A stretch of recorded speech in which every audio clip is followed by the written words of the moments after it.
Xong rồi có mà can success ở Python programming language ở những việc này bà khi mình phải can lược chụpនៅ round ហើយនឹង pow បើយើងមកចែកជួននៅរៀនមកប៉ុណ្ណោះគ្នា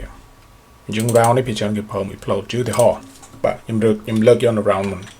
ឡើយខ្ញុំនិយាយថា just x study ទៅកាន់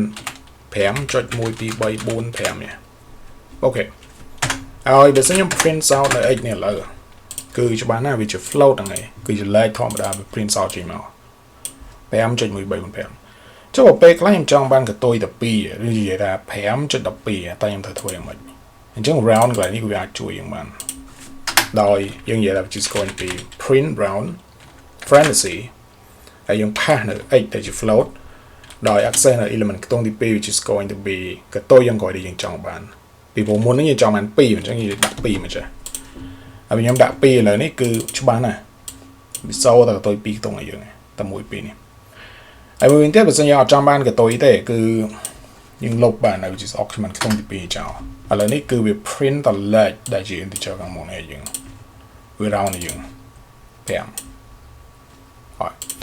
អញ្ចឹងអត់មានទេបាទនិយាយទៅស្រួលបាទនិយាយចំឥឡូវខ្ញុំធ្វើការលើកយកនៅ pow នេះមកតិច so basically pow នេះវាដូចជា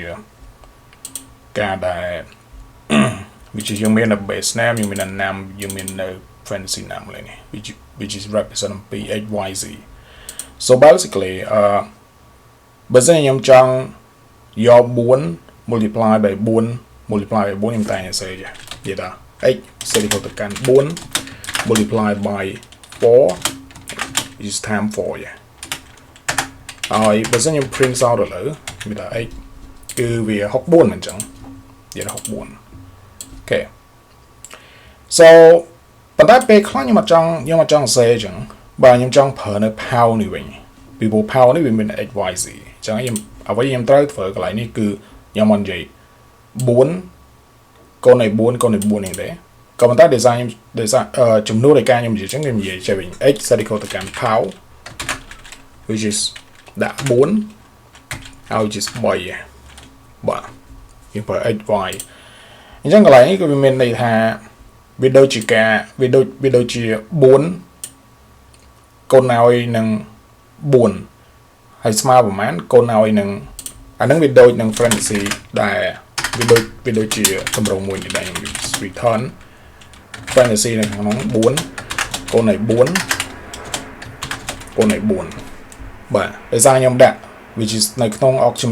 ទី2នេះខ្ញុំដាក់3អញ្ចឹងហើយវាគុណវាជាចំនួន3ដងចេះអូខេចុះបើសិនខ្ញុំដាក់2ចេះបើខ្ញុំដាក់2គឺវា return ទៅកាន់ចេះហើយខ្ញុំបាទ which is 4កូននឹង4នេះ